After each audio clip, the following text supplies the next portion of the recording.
Beyond the headline की शुरुआत बड़ी खबर के साथ, क्योंकि मेवाड़ के लाल कहे जाने वाले डॉक्टर सीपी जोशी अब राजस्थान की 15वीं विधानसभा के अध्यक्ष होंगे। जोशी के नाम के पीछे कांग्रेस की ब्राह्मण राजनीति मानी जा रही है। यूं कह सकते हैं कि इसके पीछे सवर्ण आरक्षण के बाद पनपी सियासत है, जिसने कांग्रेस पार्टी की दशा और दिशा तय कर दी है और तय कर दिया कि विधानसभा अध्यक्ष के प्रतिष्ठित पद पर ब्राह्मण चेहरे को लाया जाए। सीपी जोशी के विधानसभा अध्यक्ष बनने के संकेत फर्स्ट इंडिया ने विधानसभा चुनाव परिणाम आने के तत्काल बाद यानी कि 21 दिसंबर को ही दे दिए थे। जोशी के नाम पर अब कांग्रेस आलाकमान ने मोहर लगा दी है। ये रिपोर्ट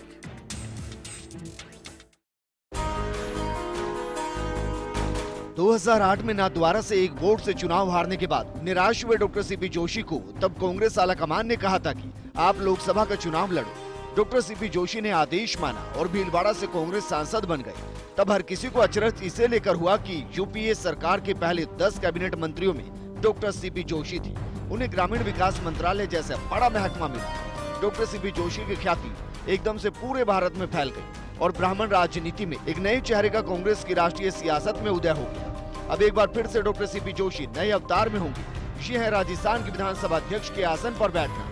कांग्रेस के वरिष्ठ नेता डॉक्टर सीपी जोशी मेवाड़ अंचल के नाथद्वारा से विधायक हैं। इस बार विधानसभा में एक अद्भुत नजारा देखने को मिलेगा और वो ये कि विधानसभा अध्यक्ष सीपी जोशी और नेता प्रतिपक्ष गुलाबचंद कटारिया दोनों ही मेवाड़ अंचल से आते हैं। राजस्थान की राजनीति में सत्ता की चाबी माने जाने वाले मेवाड़ अंचल को इस तरह से दोनों ही प्रमुख दल कांग्रेस और बीजेपी द्वारा तवज्जो देना आगामी लोकसभा चुनाव 2019 की तैयारियों की तरफ इशारा कर रहे हैं। सोमवार को प्रोटेम स्पीकर के तौर पर गुलाबचंद कटारिया ने शपथ ली। कटारिया 15 जनवरी को विधानसभा में बतौर प्रोटेम स्पीकर सभी विधायकों को शपथ दिलाएंगे। इसके बाद सीपी जोशी को राज्यपाल कल्याण सिंह शपथ दिलाएंगे। नाथद्वारा के एक मध्यम वर्गीय ब्राह्मण परिवार में जन्मे डॉक्टर सीपी जोशी बाल्यकाल से ही मेधावी छात्र थे, इसलिए आगे चलकर साइकोलॉजी के प्रोफेसर बने। युवावस्था में चे गवेरा से प्रेरित डॉक्टर सीपी जोशी ने छात्र राजनीति में कदम रखा। फिर मोहनलाल सुखाड़िया ने उनकी प्रतिभा जानी और आगे चलकर सीपी जोशी मेवाड़ की राजनीति के सिरमौर कहलाए। डॉक्टर सीपी जोशी, जिन्हें सीपी साहब के नाम से जाना जाता है, वरिष्ठ कांग्रेस नेता 15वीं लोकसभा में भीलवाड़ा से सांसद चुने गए थे। 29 जुलाई 2050 को राजस्थान के नाथद्वारा में जन्मे जोशी भूदेव प्रसाद जोशी और सुशीला देवी जोशी के पुत्र हैं। उन्होंने नाथद्वारा में अपनी प्राथमिक और उच्च माध्यमिक शिक्षा प्राप्त की।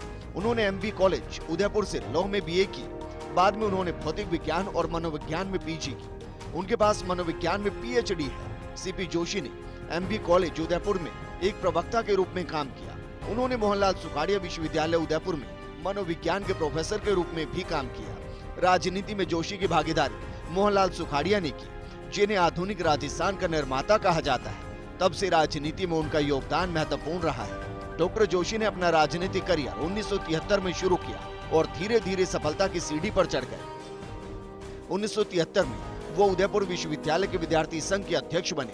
1998 में राजस्थान के कैबिनेट मंत्री के रूप में उन्होंने ग्रामीण विकास, पंचायती राज, शिक्षा, सूचना प्रौद्योगिकी, लोक स्वास्थ्य, इंजीनियरिंग और नीति योजना जैसे विभिन्न विभागों को संभाला। 2003 में उन्हें राजस्थान प्रदेश कांग्रेस कमेटी के अध्यक्ष के रूप में नियुक्त किया गया। मई 2009 में उन्होंने ग्रामीण विकास और पंचायती राज के केंद्रीय मंत्रालय के प्रमुख के रूप में भारत की संसद में अपना पहला कार्यकाल शुरू किया। राजस्थान की विधानसभा सदस्य के 4 पदों के लिए नाथद्वारा का प्रतिनिधित्व करते हैं। Google India's getting women online project शुरू किया। इस अभियान का उद्देश्य भारतीय महिलाओं को इंटरनेट का उपयोग करने के लिए प्रशिक्षित करना है, जो उनके कौशल को बढ़ाने में मदद करेगा। वो राजस्थान क्रिकेट संघ के अध्यक्ष थे।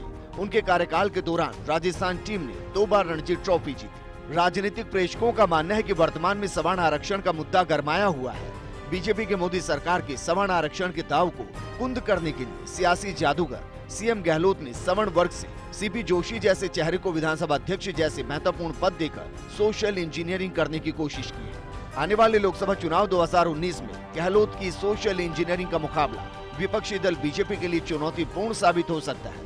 वैसे भी जोशी और गहलोत की जुगलबंदी पुरानी है। डॉक्टर सीपी जोशी संवैधानिक मर्यादाओं के लिए जाने जाते हैं। वो कुशलता के साथ विधायक भी रहे हैं और ओजस्वी छवि के लिए सदन उन्हें जानता रहा है।